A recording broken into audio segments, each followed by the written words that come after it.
Hello friends, welcome to AP studies की आज की इस वीडियो में लेकर आए हैं हम संपूर्ण सामाजिक अध्ययन के महत्वपूर्ण प्रश्न जो हर बार एग्जाम में पूछा जाता है। आइए देखते हैं। पहला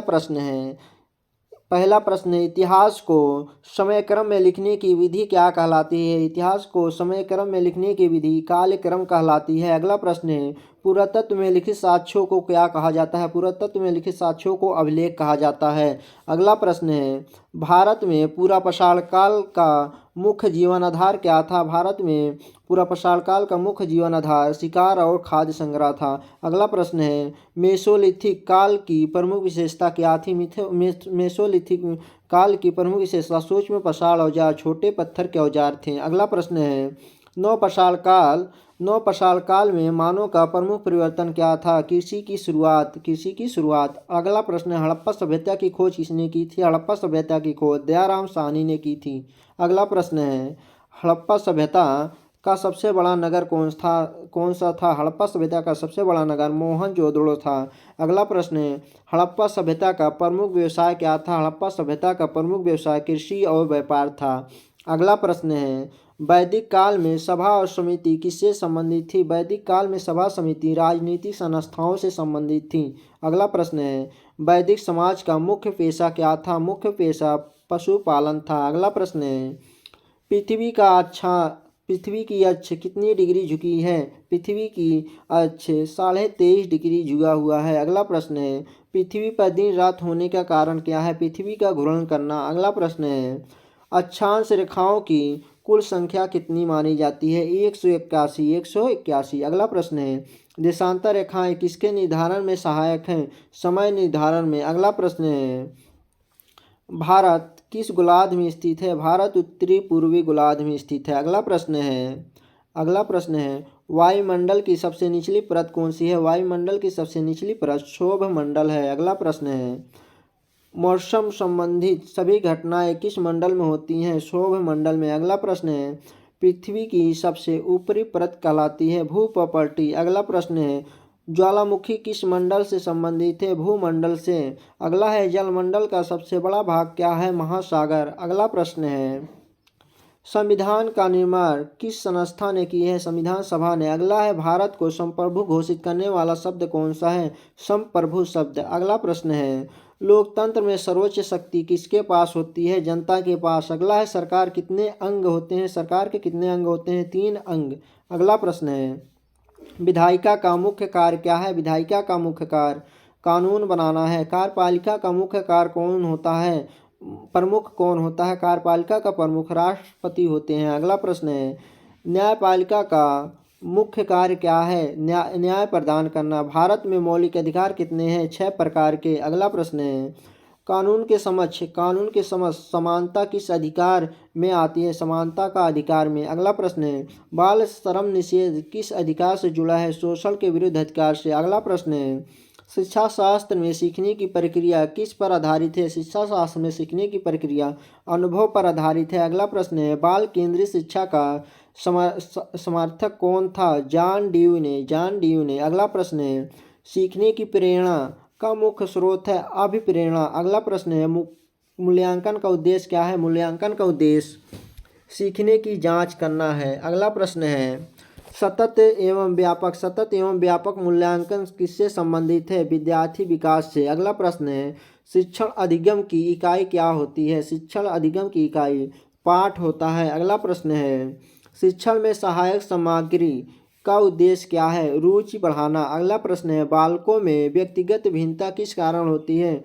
वंशानुक्रम का वातावरण के कारण। अगला प्रश्न है, अधिगम का अस्थायी परिवर्तन किसमें होता है? व्यवहार में। अगला प्रश्न है, शिक्षा का सामाजिक उद्देश्य क्या है? शिक्षा का सामाजिक उद्देश्य समाजीकरण है। अगला प्रश्न है, मौर्य साम्राज्य का संस्थापक कौन था? मौर्य साम्राज्य के संस्थापक चंद्रगुप्त मौर्य था। अगला प्रश्न है, अशोक ने किस युद्ध के बाद धर्म अपनाया? कलिंग युद्ध के बाद। अगला प्रश्न है, गुप्त काल को स्वर्ण युग क्यों कहा जाता है?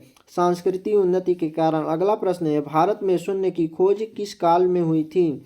गुप्त काल में। अगला प्रश्न है, दक्षिण भारत में चोल प्रशासन की प्रमुख विशेषता क्या थी? स्थानीय स्वशासन। अगला प्रश्न है, मानचित्र पर दूरी क्यों मानचित्र पर दूरी को क्या कहते हैं? मापनी कहते हैं। अगला प्रश्न है, मानचित्र का ऊपरी भाग किस दिशा को दर्शाता है? उत्तर दिशा को। अगला प्रश्न है, स्थल मंडल में कितनी प्रमुख परतें होती हैं? 3 प्रमुख परतें होती हैं। अगला प्रश्न है, वनों का प्रमुख लाभ क्या है? वनों का प्रमुख लाभ पर्यावरण संतुलन है। अगला प्रश्न है, जनसंख्या घनत्व क्या दर्शाता है? जनसंख्या घनत्व प्रति वर्ग किलोमीटर में जनसंख्या को दर्शाता है। अगला प्रश्न है, ग्राम सभा में कौन सदस्य होता है? ग्राम सभा में कौन सदस्य होता है? सभी मतदाता। सभी वक्ष मतदाता। अगला प्रश्न है, पंचायत प्रणाली कितने स्तरों की होती है? 3 स्तरों की। अगला प्रश्न है, नगर पालिका किस क्षेत्र से संबंधित है? शहरी क्षेत्र से। अगला प्रश्न है, सार्वभौमिक वयस्क मताधिकार का अर्थ क्या है? सभी वयस्कों को मतदान अधिकार। मतदान अधिकार। अगला प्रश्न है, चुनाव आयोग किससे संबंधित है? चुनाव संचालन से। अगला प्रश्न है, बाल विकास का अध्ययन किस विषय में किया जाता है? शिक्षा शास्त्र में। अगला प्रश्न है, अधिगम के लिए आवश्यक तत्व क्या है? अधिगम के लिए आवश्यक तत्व अभ्यास है।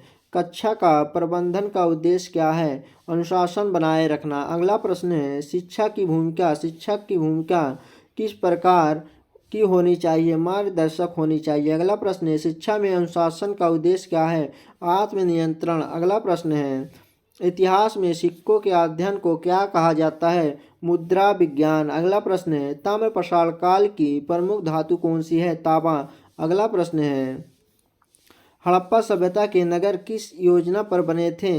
ग्रिड पद्धति पर। अगला प्रश्न है, वैदिक काल में राजस्व यज्ञ का उद्देश्य क्या था? राजा की सर्वोच्चता स्थापित करना। अगला प्रश्न है, बौद्ध संघ में प्रवेश की प्रक्रिया को क्या कहा जाता था? उपसंपदा कहा जाता था। पृथ्वी सूर्य की परिक्रमा कितने समय में पूरी करती है? 365 दिन 6 घंटे में पूरी करती है। अगला प्रश्न है, विषु के दिन क्या विशेषता होती है? दिन रात बराबर होते हैं। अगला प्रश्न है, सबसे अधिक जनसंख्या वाला महाद्वीप कौन सा है? सबसे अधिक जनसंख्या वाला महाद्वीप एशिया महाद्वीप है। अगला प्रश्न है, स्थल रूपों का निर्माण मुख्यतः किस प्रक्रिया से होता है?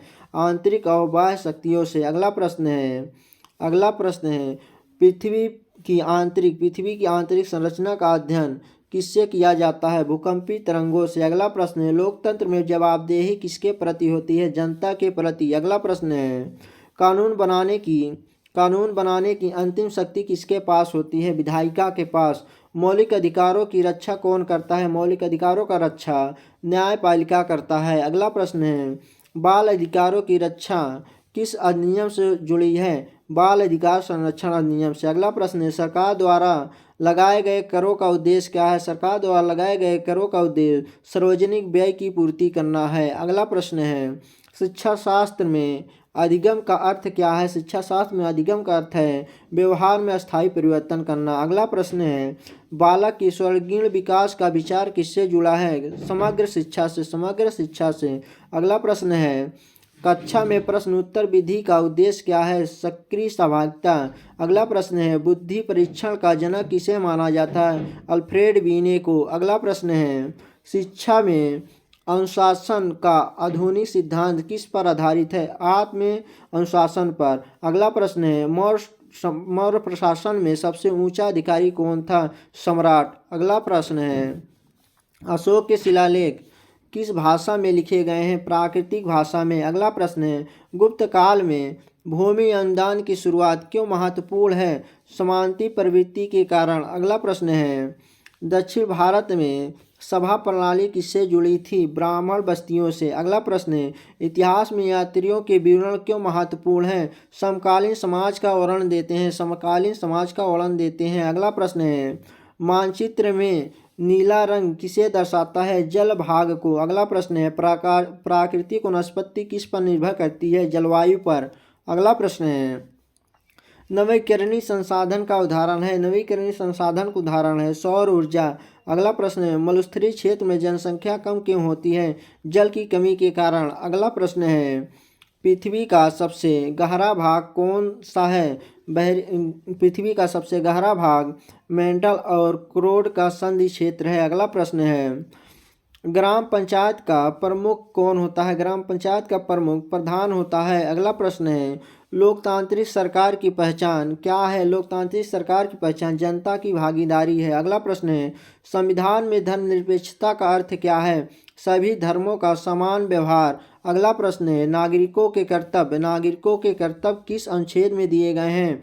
अनुच्छेद 51A में। अगला प्रश्न है, सामाजिक असमानता को कम करने का साधन क्या है? समान अवसर। अगला प्रश्न है, बालक का प्रथम शिक्षक किसे माना जाता है? माता पिता को। अगला प्रश्न है, अधिगम को प्रभावी बनाने का सबसे अच्छा साधन क्या है? क्रियात्मक अनुभव। अगला प्रश्न है, कक्षा में मूल्यांकन की सही समय कौन सा है? सतत रूप से। अगला प्रश्न है, शिक्षक केंद्रित शिक्षा की प्रमुख कमी क्या है? छात्र निष्क्रिय रहते हैं। अगला प्रश्न है, शिक्षा का अंतिम लक्ष्य क्या माना जाता है? व्यक्ति का विकास। अगला प्रश्न है, इतिहास में शिलालेखों को पढ़ने की विधा क्या कहलाती है? अभिलेख शास्त्र कहलाती है। अगला प्रश्न है, प्रारंभिक मानव द्वारा अग्नि का प्रयोग किस काल में शुरू हुआ था? पूरा पाषाण काल में। अगला प्रश्न है, हड़प्पा सभ्यता में अन्न भंडार का प्रमाण कहाँ से मिला है? हड़प्पा से। अगला प्रश्न है, वैदिक काल में सभा की तुलना में समिति अधिक क्या थी? लोकतांत्रिक थी। अगला प्रश्न है, जैन धर्म में मोक्ष प्राप्ति के मार्ग को क्या कहा जाता था? त्रिरत्न कहा जाता था। पृथ्वी का सबसे बड़ा अक्षांश वृत्त कौन सा था? भूमध्य रेखा। अगला प्रश्न है, पृथ्वी की सूर्य से अधिकतम दूरी को क्या कहते थे? ऑफशोर कहते थे। अगला प्रश्न है, पर्वतों का निर्माण मुख्यतः किस प्रक्रिया से होता है? आंतरिक शक्तियों से। अगला प्रश्न है, नदी द्वारा निर्मित त्रिकोणाकार स्थल रूप क्या कहलाता है? नदी द्वारा निर्मित त्रिकोणाकार स्थल रूप क्या कहलाता है? डेल्टा कहलाता है। अगला प्रश्न है, चक्रवात मुख्यतः किस क्षेत्र में बनते हैं? उष्णकटिबंधीय क्षेत्र में। अगला प्रश्न है, लोकतंत्र में अल्पसंख्यकों के अधिकारों की रक्षा कौन करता है? संविधान करता है। अगला प्रश्न है, सरकार द्वारा बनाए गए नियमों को लागू कौन करता है? कार्यपालिका करता है। अगला प्रश्न है, कानून के उल्लंघन पर दंड देने वाली संस्था कौन सी है? न्यायपालिका। अगला प्रश्न है, सार्वजनिक संपत्ति का अर्थ क्या है? जनता की साझा संपत्ति। अगला प्रश्न है, सामाजिक न्याय का मूल आधार क्या है? समानता। अगला प्रश्न है, शिक्षा शास्त्र में प्रेरणा का कार्य क्या है? अधिगम को दिशा देना। अगला प्रश्न है, बाल विकास की सर्वाधिक तीव्र अवस्था कौन सी मानी जाती है? बालावस्था। अगला प्रश्न है, सीखने की प्रक्रिया में पुनर्वलन का क्या कार्य है? व्यवहार को अस्थायी बनाना। अगला प्रश्न है, पाठ योजना का मुख्य उद्देश्य क्या है? प्रभावी शिक्षण। अगला प्रश्न है, बालक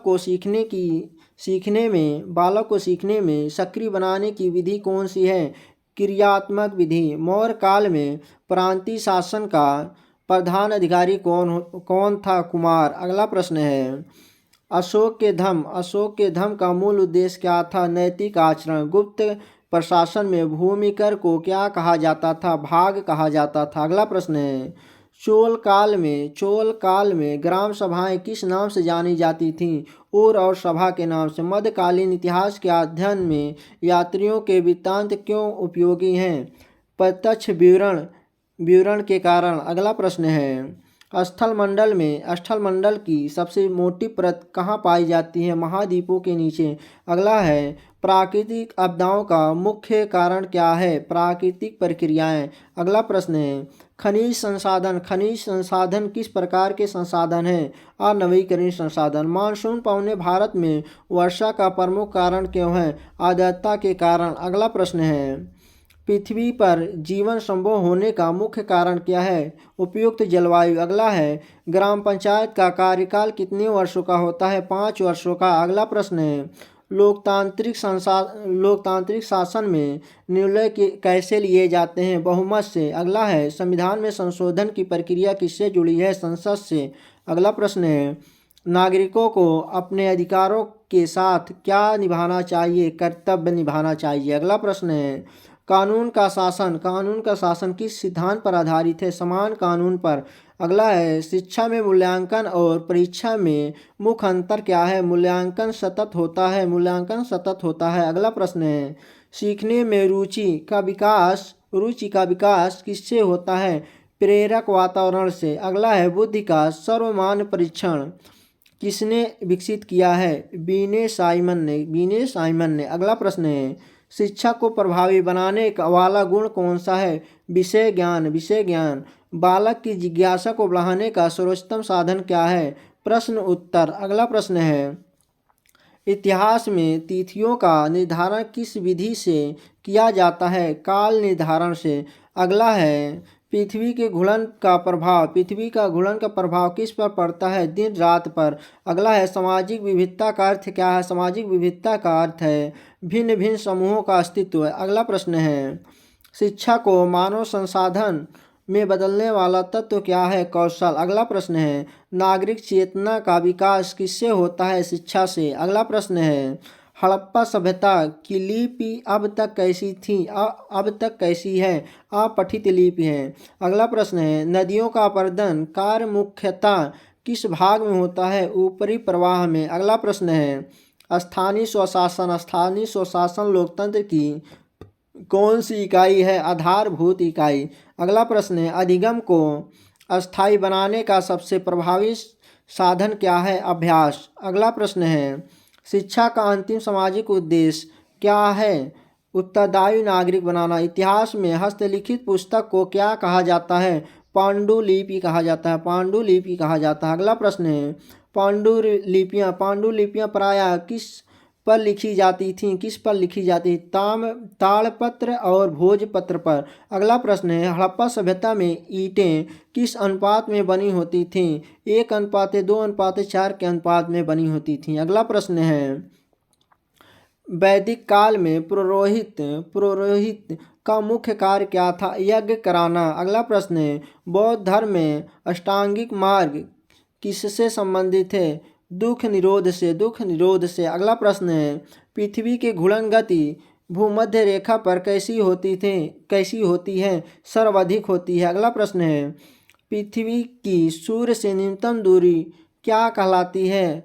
उपसौर कहलाती है। अगला प्रश्न है पठारों को खनिज का भंडार क्यों कहा जाता है? खनिज प्रचुरता के कारण। अगला प्रश्न है नदियों द्वारा लाई गई मिट्टी को क्या कहते हैं? जलोढ़ मिट्टी। अगला प्रश्न है सबसे अधिक ज्वालामुखी किस महासागर के किनारे पाए जाते हैं? प्रशांत महासागर के किनारे। अगला प्रश्न है लोकतंत्र में सरकार किसके प्रति उत्तरदायी होती है? संसद के प्रति। अगला प्रश्न है संसद के संयुक्त सत्र की अध्यक्षता कौन करता है? लोकसभा अध्यक्ष। अगला प्रश्न है मौलिक अधिकारों को निलंबित कब किया जाता है? मौलिक अधिकारों को निलंबित कब किया जाता है? आपातकाल में। अगला प्रश्न है प्रेस की स्वतंत्रता किस अधिकार में निहित है? अभिव्यक्ति की स्वतंत्रता में। अगला प्रश्न है कर का भुगतान करना किससे संबंधित है? नागरिक कर्तव्य से। अगला प्रश्न है शिक्षा शास्त्र में अधिगम को प्रभावित करने वाला मुख्य कारक क्या है? प्रेरणा। अगला प्रश्न है बालक के सामाजिक विकास का प्रमुख साधन क्या है? समूह। अगला प्रश्न है सीखने में भूल सुधार की विधि किससे जुड़ी है?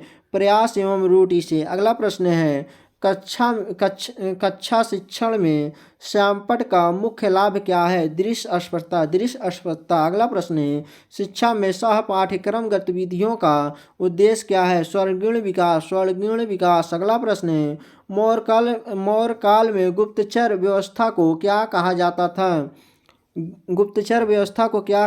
था? गूढ़ पुरुष व्यवस्था। अगला प्रश्न है अशोक के शिलालेखों का मुख्य विषय क्या था? धम्म था। अगला प्रश्न है गुप्त काल में न्याय सर्वोच्च अधिकारी कौन था? राजा। अगला प्रश्न है चोल प्रशासन में भूमि माप की इकाई क्या थी? वेली। अगला प्रश्न है मध्यकालीन भारत में इतिहास के लेखन का प्रमुख स्रोत क्या है? फारसी ग्रंथ। अगला प्रश्न है मानचित्र में प्रतीकों के अध्ययन को क्या कहते थे? संकेत विज्ञान। अगला प्रश्न है, पृथ्वी के वायुमंडल में ओजोन परत कहाँ पाई जाती है? समताप मंडल में। अगला प्रश्न है, जैवमंडल का निर्माण किससे होता है? स्थल, जल और वायु से। अगला प्रश्न है, वर्षा का प्रमुख मापक यंत्र कौन सा है? वर्षा मापी। अगला प्रश्न है, पवनों की दिशा मापने का यंत्र क्या कहलाता है? पवनदर्शी। अगला प्रश्न है, ग्राम पंचायत के सदस्यों का चुनाव कौन करता है? ग्राम सभा। अगला प्रश्न है, लोकतंत्र में सफलता किस पर निर्भर करती है? जागरूक नागरिकों पर। अगला प्रश्न है, संविधान का संरक्षक किसे कहा जाता है? सर्वोच्च न्यायालय को। अगला प्रश्न है, आरक्षण नीति का उद्देश्य क्या है? सामाजिक समानता। अगला प्रश्न है, समान नागरिक संहिता किससे संबंधित है? समान कानून व्यवस्था से। अगला प्रश्न है, बालक की सीखने की गति किससे प्रभावित होती है? व्यक्तिगत भिन्नताओं से। अगला प्रश्न है, अधिगम में पुनरावृत्ति का महत्व क्यों है? स्मृति सुदृढ़ करने के लिए। अगला प्रश्न है, शिक्षक छात्र संबंध किस प्रकार का होना चाहिए? सहयोगात्मक संबंध। अगला प्रश्न है, शिक्षा में मूल्य किससे विकसित होते हैं? आदर्श व्यवहार से। अगला प्रश्न है, कक्षा में अनुशासन बनाए रखने का सर्वोत्तम उपाय क्या है?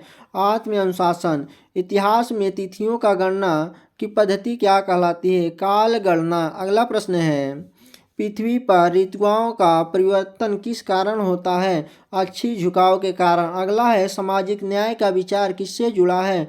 समान अवसर से। अगला प्रश्न है, शिक्षा को मानव निर्माण की प्रक्रिया क्यों कहा जाता है? व्यक्तित्व विकास के कारण। अगला प्रश्न है, नागरिकों में कर्तव्य बोध का विकास किससे होता है? नागरिक शिक्षा से। अगला प्रश्न है, हड़प्पा सभ्यता का धार्मिक प्रतीक क्या माना जाता है? पशुपति मोहर।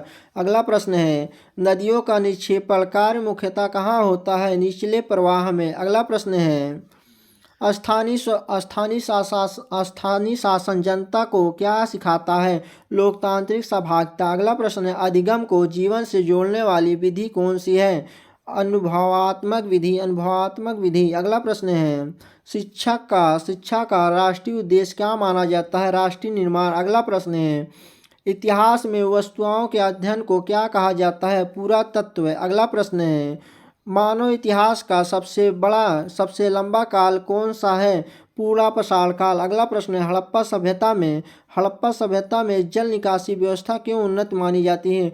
पक्की नालियों के कारण। अगला प्रश्न है, वैदिक साहित्य का सबसे प्राचीन ग्रंथ कौन सा है? ऋग्वेद। अगला प्रश्न है, जैन धर्म में अहिंसा का अर्थ क्या है? जैन धर्म में अहिंसा का अर्थ है किसी भी जीव को हानि न पहुंचाना। अगला प्रश्न है, पृथ्वी का कुल सतही क्षेत्रफल लगभग कितना है? 51 करोड़ वर्ग किलोमीटर। अगला प्रश्न है, पृथ्वी के किस भाग में गुरुत्वाकर्षण सबसे अधिक होता है? ध्रुवों पर। अगला प्रश्न है, पर्वतों का अपरदन किस कारण से सबसे अधिक होता है? जल के कारण से। अगला प्रश्न है, नदियों के मुहाने पर बनने वाला पंखाकार स्थलरूप क्या कहलाता है? डेल्टा कहलाता है। अगला प्रश्न है, जलवायु और मौसम में मुख्य अंतर किसका है? समय अवधि का। अगला प्रश्न है, लोकतंत्र का मूल सिद्धांत क्या है? जनसत्ता। अगला प्रश्न है, सरकार द्वारा बनाए गए कानूनों को लागू कौन करता है? कार्यपालिका। अगला प्रश्न है, संविधान में समानता का अधिकार किस अनुच्छेद में है? किस अनुच्छेद में है? अनुच्छेद 14 में। अगला प्रश्न है, सार्वजनिक सुविधाएं उपलब्ध कराना किसकी जिम्मेदारी है? सरकार की। अगला प्रश्न है, सामाजिक भेदभाव का मुख्य कारण क्या है? सामाजिक भेदभाव का मुख्य कारण है असमानता। अगला प्रश्न है, अधिगम की परिभाषा किस मनोवैज्ञानिक ने दी थी? गेट्स ने दी थी। अगला प्रश्न है, बालक का नैतिक विकास सर्वाधिक किससे प्रभावी होता है? परिवार से। अगला प्रश्न है, सीखने की प्रक्रिया में ध्यान का क्या महत्व है? एकाग्रता बढ़ाना। अगला है, शिक्षण में उदाहरण विधि का उद्देश्य क्या है? अवधारणा स्पष्ट करना, अवधारणा स्पष्ट करना। अगला प्रश्न है, बाल केंद्रीय शिक्षा में मुख्य फोकस क्या होता है? बालक की आवश्यकता। अगला है, मौर्यकाल में कर वसूली का अधिकारी कौन था? समाहर्ता। अगला प्रश्न है, अशोक ने अपने धर्म का प्रचार कैसे किया? शिलालेखों द्वारा। अगला प्रश्न है, गुप्त काल में विश्वविद्यालय कहाँ स्थित थे? नालंदा और बल्लभी में। अगला प्रश्न है, चोल काल में प्रशासन का आधार क्या था? ग्राम स्वशासन। अगला प्रश्न, इतिहास में समकालीन साहित्य क्यों महत्वपूर्ण है? प्रत्यक्ष विवरण देता है। अगला प्रश्न है, मानचित्र में मापने का मुख्य उपयोग क्या है? दूरी मापना। अगला प्रश्न है, पृथ्वी का सबसे हल्का तत्व वायुमंडल में कौन सा है? हाइड्रोजन। अगला प्रश्न है, जैव विविधता का संरक्षण क्यों आवश्यक है? परिस्थिति संतुलन बनाए रखना। सबसे अधिक वर्षा किस प्रकार की जलवायु में होती है? विषुवत जलवायु में। अगला प्रश्न है, जल संरक्षण का मुख्य उद्देश्य क्या है? भविष्य की आवश्यकता। अगला प्रश्न है, ग्राम सभा की बैठक की अध्यक्षता कौन करता है? ग्राम प्रधान। अगला प्रश्न है, लोकतांत्रिक संशासन में विपक्ष की भूमिका क्या है? सरकार की निगरानी। अगला प्रश्न है, संविधान में संशोधन का अधिकार किसे है? संसद को। अगला प्रश्न है, नागरिक अधिकारों की रक्षा का अंतिम माध्यम क्या है? न्यायालय। अगला प्रश्न है, समान अवसर का सिद्धांत किससे जुड़ा है? सामाजिक न्याय से। अगला प्रश्न है, बालक में सृजनात्मकता का विकास किससे होता है? स्वतंत्र अभिव्यक्ति से। अगला प्रश्न है, अधिगम में पुरस्कार का क्या प्रभाव होता है? प्रेरणा बढ़ाती है। अगला प्रश्न है, शिक्षक की भूमिका आधुनिक शिक्षा में कैसी मानी जाती है? सहायक। अगला प्रश्न है, शिक्षा में मूल्य शिक्षा का उद्देश्य क्या है? नैतिक विकास। अगला प्रश्न है, कक्षा शिक्षण में चर्चा विधि का लाभ क्या है? आलोचनात्मक सोच। अगला प्रश्न है, हड़प्पा सभ्यता के लोग किस धातु से अपरिचित थे? लोहा से। अगला प्रश्न है, नदियों का बहाव किस ढाल पर निर्भर करती है? स्थल ढाल पर। अगला प्रश्न है, स्थानीय निकाय लोकतंत्र को कैसे मजबूत करती है? जन भागीदारी से। अगला प्रश्न है, सीखने को मापने की प्रक्रिया क्या कहलाती है? मूल्यांकन कहलाती है। अगला प्रश्न है, शिक्षा और समाज में क्या संबंध है? पारस्परिक संबंध है। अगला है, इतिहास में स्रोतों को कितने भागों में बांटा जाता है? 2 भागों में। अगला प्रश्न है, पृथ्वी की आंतरिक ऊर्जा का मुख्य स्रोत क्या है? रेडियोधर्मी तत्व। अगला प्रश्न है, संविधान का प्रस्तावना भाग क्या दर्शाता है? संविधान की आत्मा। अगला प्रश्न है, अधिगम का सर्वोत्तम वातावरण कैसा होना चाहिए?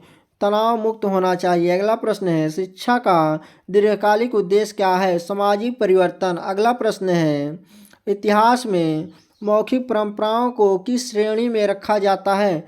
अलिखित स्रोत में। अगला प्रश्न है, आदिमानव द्वारा गुफाओं में चित्रकारी किस काल में हुई? पूरा पाषाण काल में। अगला प्रश्न है, हड़प्पा सभ्यता में मानकीकृत ईंटों का उपयोग क्या दर्शाता है? केंद्रीय नियोजन। अगला प्रश्न है, उत्तर वैदिक काल में प्रमुख फसल कौन सी थी? धान। अगला प्रश्न है, बौद्ध धर्म में संघ का अर्थ क्या था? भिक्षुओं का समुदाय। अगला प्रश्न है, पृथ्वी की आकृतियों को क्या कहा जाता है? भू-अब कहा जाता है। अगला प्रश्न है, पृथ्वी के सबसे गर्म क्षेत्र किस अक्षांश पर पाए जाते हैं? विषुवतीय क्षेत्र में। अगला प्रश्न है, मैदानों का निर्माण मुख्यतः किस प्रक्रिया से होता है? निक्षेपण से। अगला प्रश्न है, पवन द्वारा निर्मित बालू के टीले क्या कहलाते हैं? टिब्बे कहलाते हैं। अगला प्रश्न है, मानसून शब्द किस भाषा से लिया गया है? अरबी भाषा से। अगला प्रश्न है, लोकतंत्र में सत्ता का विकेंद्रीकरण क्यों आवश्यक है? जन भागीदारी बढ़ाने हेतु। अगला प्रश्न है, भारत में स्थानीय स्वशासन की संवैधानिक मान्यता किस संशोधन से मिली है? 73वें संविधान संशोधन से। अगला प्रश्न है, नागरिकों को न्याय पाने का अधिकार किससे मिलता है? संविधान से। अगला प्रश्न है, कानून का उद्देश्य क्या होता है? सामाजिक व्यवस्था बनाए रखना। अगला प्रश्न है, सार्वजनिक हित याचिका किससे संबंधित है? न्यायपालिका से। अगला प्रश्न है, अधिगम का स्थानांतरण किसे कहते हैं? एक सीख का दूसरी स्थिति में प्रयोग। अगला प्रश्न है, बालक का भावात्मक विकास किस अवस्था में तीव्र होता है? किशोरावस्था में। अगला प्रश्न है, सीखने में प्रेरणा का प्रकार कौन सा सबसे प्रभावी है? आंतरिक प्रेरणा। अगला प्रश्न है, शिक्षण में सहायक सामग्री का चयन किस पर निर्भर करता है? पाठ वस्तु पर। अगला प्रश्न है, आधुनिक शिक्षा में शिक्षक की भूमिका क्या मानी जाती है? सुविधादाता के रूप में। अगला प्रश्न है, मौर्य काल में न्याय प्रशासन का आधार क्या है? धर्म और राज्य नियम। अगला प्रश्न है, अशोक के शिलालेख भारत के बाहर कहाँ मिलते हैं? अफगानिस्तान में। अगला प्रश्न है, गुप्त काल में वैज्ञानिक की उन्नति का प्रमुख कारण क्या था? राज्याश्रय। अगला प्रश्न है, चोल काल में कर मुख्यतः किस रूप में लिया जाता है? भूमि कर में। इतिहास लेखन में तिथियों का महत्व क्यों है? घटनाओं का क्रम समझने हेतु। अगला प्रश्न है, मानचित्र में हरी रंग की छाया क्या दर्शाती है? मैदान। अगला प्रश्न है, पृथ्वी के तापमान को नियंत्रण करने में कौन सा गैस प्रमुख है? Carbon dioxide. अगला प्रश्न है, वनों की कटाई का प्रमुख दुष्परिणाम क्या है? जलवायु असंतुलन। अगला प्रश्न है, जनसंख्या वृद्धि का मुख्य कारण क्या है? जन्म दर अधिक होना। अगला प्रश्न है, प्राकृतिक संसाधनों का विवेकपूर्ण उपयोग क्या कहलाता है? संरक्षण। अगला प्रश्न है, ग्राम सभा का न्यूनतम बैठक कितनी बार होती है? वर्ष में 2 बार। अगला प्रश्न है, लोकतंत्र में स्वतंत्र न्यायपालिका क्यों आवश्यक है?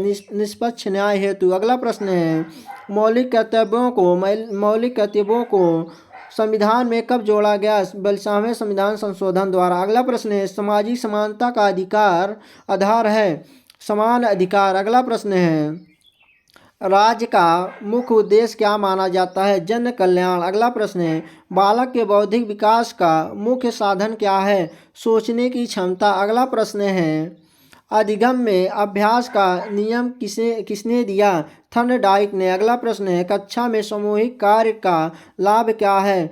सहयोग की भावना। अगला प्रश्न है, शिक्षा में पाठ्यक्रम का उद्देश्य क्या है? लक्ष्य प्राप्ति। अगला प्रश्न है, सीखने की प्रक्रिया को मापने का साधन क्या है? परीक्षण। अगला प्रश्न है, हड़प्पा सभ्यता में गोदी कहाँ मिली है? इसका राइट आंसर हो जाएगा लोथल में। अगला प्रश्न है, नदियों का पर्यटन से बनने वाली घाटियाँ कैसी होती हैं? बी आकार की घाटियाँ। अगला प्रश्न है, स्थानीय स्वशासन नागरिकों में क्या विकसित करती है? नेतृत्व क्षमता। अगला प्रश्न है, अधिगम में भूलों का विश्लेषण क्यों आवश्यक है? सुधार हेतु। अगला प्रश्न है, शिक्षा का लोकतांत्रिक उद्देश्य क्या है? समान अवसर। अगला प्रश्न है, इतिहास में समकालीन अभिलेख क्यों अधिक विश्वसनीय माने जाते हैं? प्रत्यक्ष साक्ष्य होने के कारण। अगला प्रश्न है, पृथ्वी के जल का अधिकांश भाग किस रूप में है? खारा जल। अगला प्रश्न है, संविधान में संघीय व्यवस्था का अर्थ क्या है? शक्तियों का विभाजन। अगला प्रश्न है, अधिगम को अस्थायी बनाने का सर्वोत्तम मनोवैज्ञानिक उपाय क्या है? पुनर्बलन। अगला प्रश्न है, शिक्षा का सामाजिक महत्व क्या है? सामाजिक विकास। थैंक यू फ्रेंड्स, वीडियो अच्छी लगे चैनल सब्सक्राइब और लाइक करें। जय हिंद दोस्तों।